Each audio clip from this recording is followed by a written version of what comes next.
पानी की रिमझिम बौछार के साथ भीगते भागते हुए आखिरकार हम पहुंच ही गए छोटी काशी, भोले की नगरी गोला गोकर्णनाथ के शिव मंदिर में। और हर महादेव, हर महादेव, हर महादेव। हेलो फ्रेंड्स, आज हम अपनी बाइक से निकल पड़े थे गोला गोकर्णनाथ भोले बाबा के दर्शन करने, जो हमारे यहाँ से लगभग 65 किलोमीटर्स की दूरी पर है। सुबह से बारिश होने की वजह से हम काफ़ी लेट हो चुके थे और लगभग दोपहर को 12 बजे जब बारिश हल्की हुई तो हमने अपनी यात्रा शुरू की। सबसे पहले पहुँचे हम एक पेट्रोल पंप पर, जहाँ से हमने अपनी बाइक में पेट्रोल भरवाया और शुरू की अपनी शिवमयी यात्रा। रास्ते में कई जगह भोले के भंडारे भी दिखे, जहाँ भंडारे की तैयारियां चल रही थीं, जो कि पूरे सावन के महीने भर शिव भक्तों के लिए चलते रहते हैं। लाखों की संख्या में शिव भक्त कांवर से गंगा जल लेकर गोला आते हैं।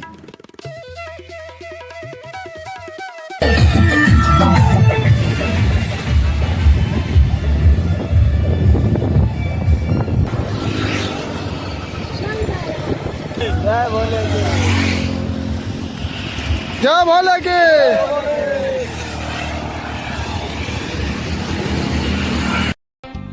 जैसे जैसे हम आगे बढ़ते जा रहे थे, मौसम और भी गहरा होता जा रहा था। रास्ते में कई बार हमें रुकना भी पड़ा क्योंकि बारिश तेज़ हो गई थी, लेकिन कांवड़ियों का उत्साह देखकर हमारा भी उत्साह बढ़ रहा था और भोले बाबा को याद करके हम भी बढ़ रहे थे। जितना आगे बढ़ते जा रहे हैं उतना मौसम बहुत अच्छा होता जा रहा है। अभी जो बादल दिख रहे थे उसने इस सड़क पर बौछार कर दी है, आप मेरे पीछे देख सकते हैं। और पीछे शिव के भक्त कांवरिये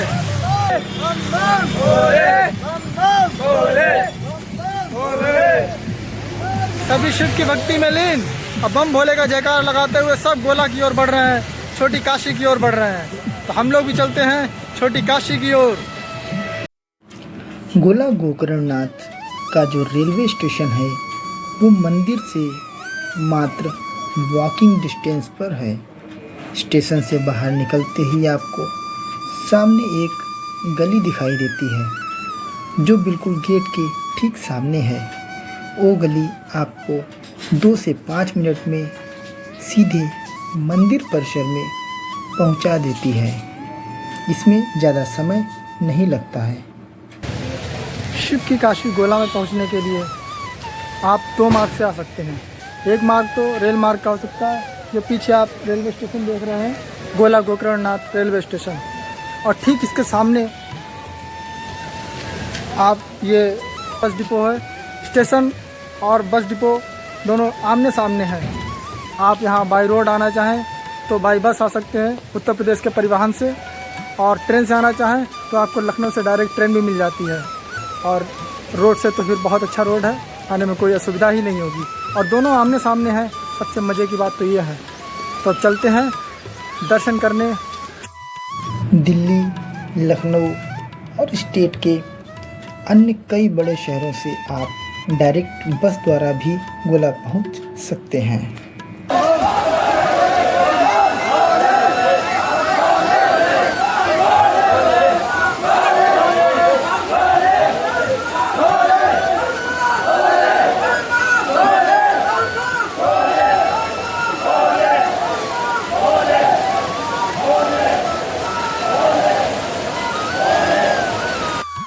मंदिर परिसर की गैलरी में एक LED टीवी भी लगाई गई है, जिसमें मुख्य मंदिर के अंदर की लाइव वीडियो चलती है।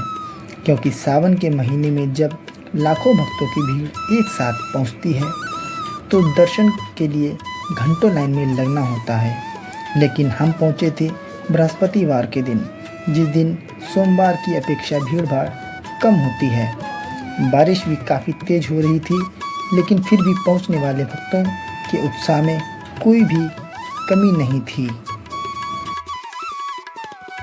तो फ्रेंड्स, हम आ चुके हैं गोला गोकर्णनाथ छोटी काशी शिव जी के मंदिर में, और देखिए कितनी तेज बारिश हो रही है, और इस बारिश में भी भक्तों का जोश कम नहीं है। देखिए यहाँ पर आपको प्रसाद की तमाम दुकानें मिल जाएंगी, जहाँ से आप प्रसाद खरीद सकते हैं और शिव जी को चढ़ा सकते हैं। तो हमने भी ले लिया है प्रसाद। ये भैया हैं, इनकी दुकान से हमने प्रसाद लिया है। हर हर महादेव। वैसे तो आप दर्शन करने साल भर किसी भी महीने में कभी भी जा सकते हैं, लेकिन सावन के महीने में यहाँ भक्तों की भीड़ कुछ अधिक ही हो जाती है। मंदिर परिसर में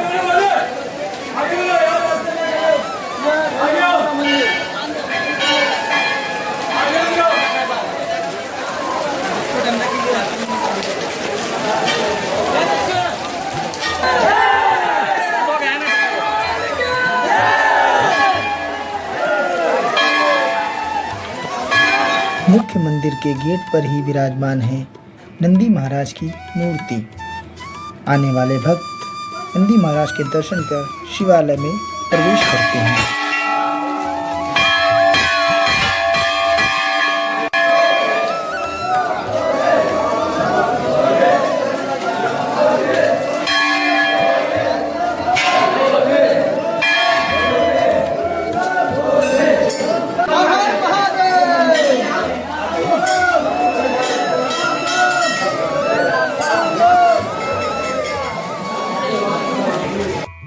भीड़ भले ही कम थी, लेकिन बम बम भोले के जयकारों से पूरा मंदिर गुंजायमान हो रहा था और एक अलग ही आनंद की अनुभूति हो रही थी।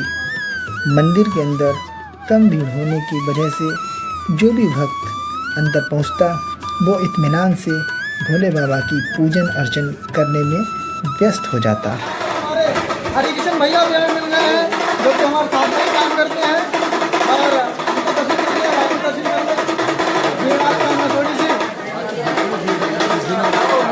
हाँ बहुत भीड़ थी, मगर आज भीड़ नहीं है, आज बिल्कुल आराम से दर्शन हो रहे हैं। तो फिर हर हर महादेव कहते हुए मंदिर में प्रवेश कीजिए। दर्शन भी कर लिए हैं, और आप लोगों ने देखा मंदिर में अभी तो बहुत कम भीड़ थी। सोमवार को, खासकर सोमवार के दिन बहुत ज़्यादा भीड़ होती है, क्योंकि कांवरिये सब आते हैं और सोमवार की सुबह से लेकर पूरे दिन भीड़ रहती है। आज बृहस्पतिवार है और आज बारिश बहुत ज़्यादा हो रही थी, इसलिए भीड़ थी मगर उतनी नहीं थी। आराम से दर्शन हुए हैं। श्रृंगार आरती जब शाम को होती है तब ये जाल खोला जाता है। आप लोगों ने देखा तो जाल पड़ा हुआ है, उसके नीचे शिव जी विराजमान है। वो जाल शाम को खोला जाता है जब श्रृंगार पूजा होती है। और आखिरकार हम बारिश में भीगते भागते पहुँच ही गए और दर्शन भी हो गए हैं। तो अब हम चलते हैं इस मंदिर प्रांगण में, जो दुकानें लगी हुई हैं, एक तालाब है और शिव जी की बहुत ही बड़ी विशाल प्रतिमा है तालाब के बीच में। तो अब हम चलते हैं वहाँ और दिखाते हैं आप लोगों को। तो चलिए मेरे साथ कहते हुए हर हर महादेव।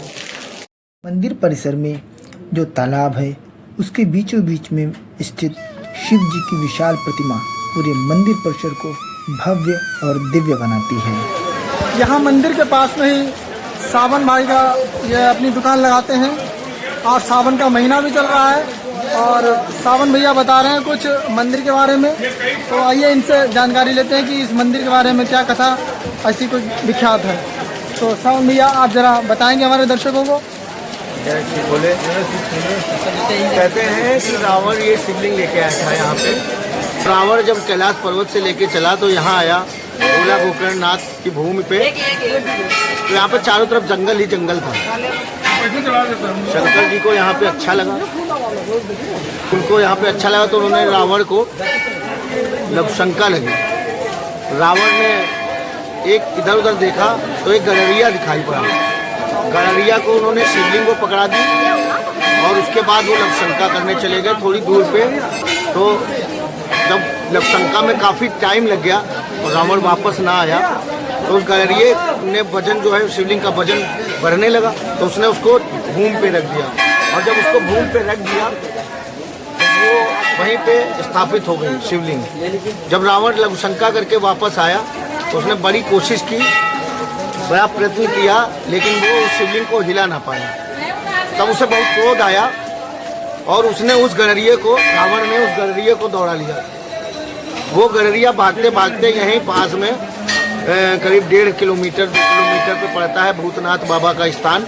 अभी सावन का लास्ट वाला सोमवार भूतनाथ बाबा के नाम से प्रसिद्ध है। कहते हैं वो कोई देवता ही थे, उनका रूप आया था और वो उस कुएं में कूद गए। आज भी वो कुआं भूतनाथ बाबा के नाम से जाना जाता है और सावन का लास्ट सोमवार को बड़ी भारी भीड़ होती है यहाँ गोला में। भूतनाथ बाबा के नाम से मेला लगता है गोला के अंदर और बड़ी महिमा है बाबा की, और बड़े दूर दूर से लोग यहाँ पे आते हैं। आपके एटा, मैनपुरी, उन्नाव, कन्नौज, रामपुर, बरेली, लखनऊ, सीतापुर, शाहजहाँपुर और स्टेट के बाहर से लोग आते हैं। बहुत बड़ा नाम है हमारे भोलेनाथ का। तो सावन भैया, मैंने सुना है कि जो यहाँ भोलेनाथ के दर्शन करने आता है तो उसे अगर भूतनाथ के दर्शन ना किए तो यात्रा अधूरी मानी जाती है, ऐसा कुछ है? जी जी ऐसा ही है। कहते हैं कि यहाँ के दर्शन करने के बाद भूतनाथ बाबा का जो स्थान है उनके दर्शन करना जरूरी है, आवश्यक है। अच्छा। और उनकी हर मनोकामना। तो ये कहाँ पर पड़ता है, आप हमें जरा दर्शकों के बारे में बताएंगे? ये आप यहाँ से शिव मंदिर से निकलेंगे तो ये छोटा चौराहा पड़ता है। छोटा चौराहा से आप जब सिनेमा रोड निकलेंगे, सिनेमा रोड पे सीधी रोड गई है आपके करीब 1.5 किलोमीटर के। तो सावन भैया ने हमें बताया कि यहाँ पर शिव जी के दर्शन करने जो भी आता है वो भूतनाथ के दर्शन करे बिना यहाँ से वापस नहीं जाता है, क्योंकि उसकी यात्रा अधूरी मानी जाती है। तो अब सावन भैया ने जो हमें रास्ता बताया उस रास्ते से हम भी चलते हैं और करते हैं भूतनाथ बाबा के दर्शन। शिव नगरी में बड़े बड़े मस्ताने लोग मिलते हैं और ये अंकल जी हमारे मिले हैं, जरा आप भी एक बार। जय महादेव, हर हर महादेव, हर महादेव। मंदिर के आसपास आपको प्रसाद की अनेक दुकानें मिल जाएंगी, जहां कई प्रकार के मिष्ठान प्रसाद उपलब्ध होते हैं। लेकिन आप भोले बाबा को अर्पण करने के लिए मिष्ठान के साथ साथ बेलपत्र अवश्य लें, जो भोले बाबा को अति प्रिय है। और सावन के महीने में इसका अपना अलग ही महत्व होता है। आज कम भीड़ होने के कारण ये सब खाली पड़ा है। ये सब आप देख रहे हैं लोहे के जाल, ये सब पूरा भर जाता है सोमवार के दिन और इतनी भीड़ होती है यहाँ पर कि घंटों लग जाते हैं दर्शन करने के लिए। और देखिए ये मेरे पीछे सब दुकानें लगी हुई हैं, दोनों ओर सारी दुकानें हैं। प्रसाद लेना चाहे तो प्रसाद की भी दुकानें हैं, खाना जहाँ चाहे तो वो भी सब मिलेगा यहाँ पर आपको।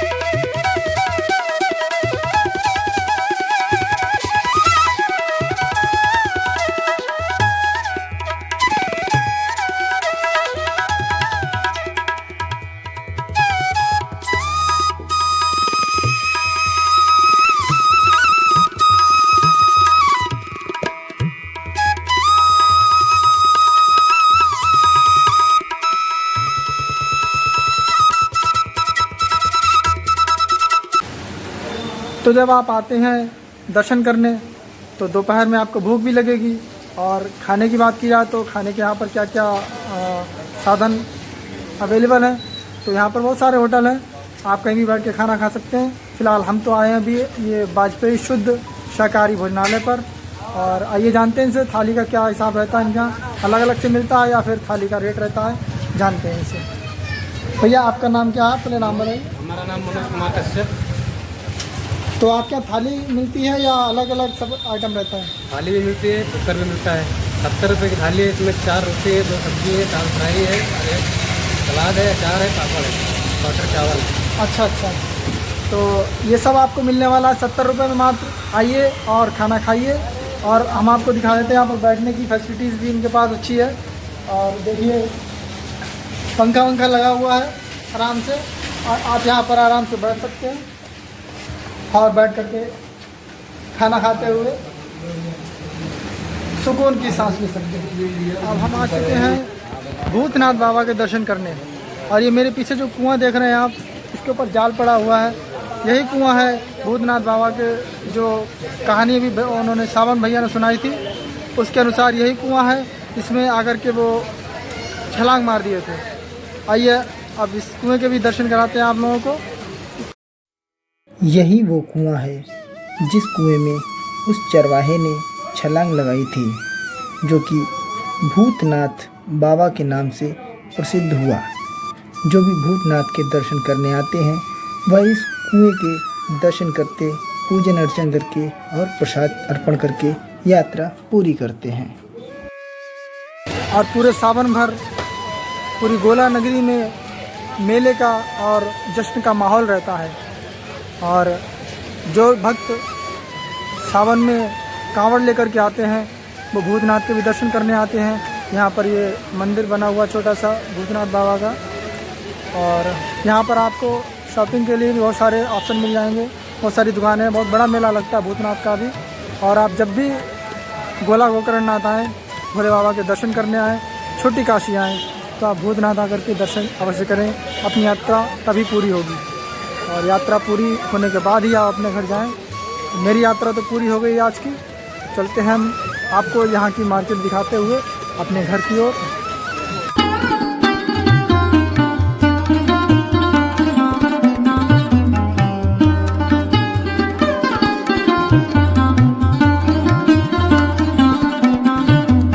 मंदिर से दर्शन करके बाहर निकल चुके हैं। सड़क की हालत बहुत ज़्यादा ख़राब हो रही है, कि कच्चा रोड है। रोड तो पक्का है मगर धूल मिट्टी ज़्यादा होने के कारण से यहाँ पर थोड़ी सी बारिश की वजह से, बारिश के पानी वगैरह से भर गया, देखिए आप पूरा। और बहुत ज़्यादा हालत ख़राब है, गड्ढे गुड्ढे में पानी भरा हुआ है, देखते हुए निकलना है। लेकिन बारिश में मज़ा बहुत आता है। जब भी गोला गोकर्णनाथ दर्शन करने आते हैं और बारिश ना हो तो मज़ा नहीं आता है, मगर इस बार जो बारिश हुई है उसने पूरा भिगा दिया है। अभी तक हो रही है बारिश।